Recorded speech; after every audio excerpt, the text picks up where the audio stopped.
As you see that so far as the demand curve is concerned, that slopes downward, or we have seen that there is inverse relationship between price and quantity demanded.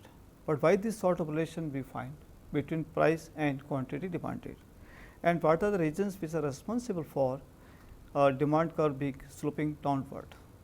So, we are going to discuss those responsible reasons which causes the demand curve slopes downward, or we can say which are the responsible for negative relationship between price and quantity demanded. Now, first of all we discuss law of diminishing marginal utility, that is responsible for why the demand curve slopes downward, or we can say why does a demand made by the consumer is not in the same direction in which price takes place. Now, so far the law of diminishing marginal utility is concerned, with the increase in the stock of the quantity of the goods, definitely the consumer will be getting decreasing utility from the consumption of additional units of a commodity. In order to increase the sale of the goods, definitely a seller is required to reduce the price of the commodity. Otherwise, a buyer will not purchase additional units of a commodity. So, this is one of the most responsible cause for decline in price with the increase in demand of the commodities.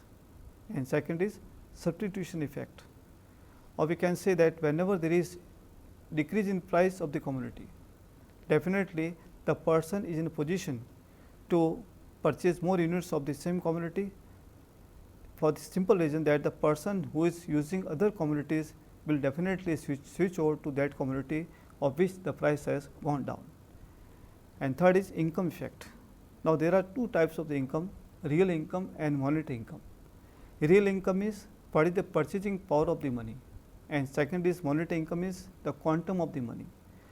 So, whenever there is decrease in price of the commodity, definitely monetary income remains the same, but real income has gone up.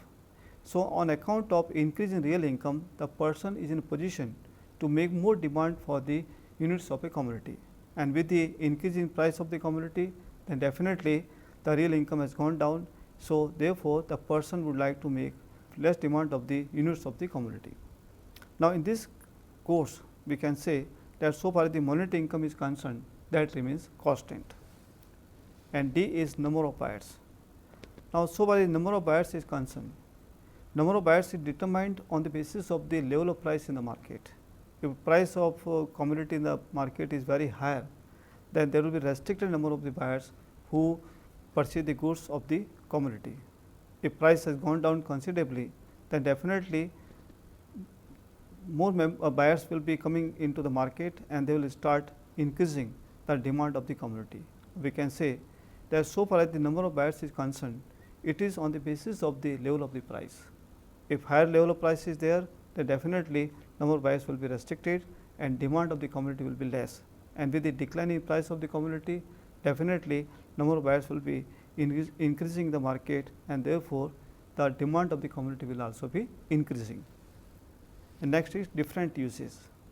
Now, whenever we see that so far as the commodity is concerned, it may have multiple use, it may have single use.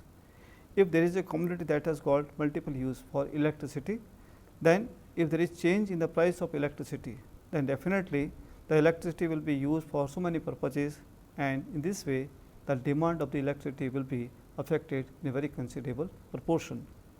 And if commodity has got single use, then definitely if there is change in price of the commodity, then demand of the commodity will not be affected in the same manner in case if the unit has got multiple use.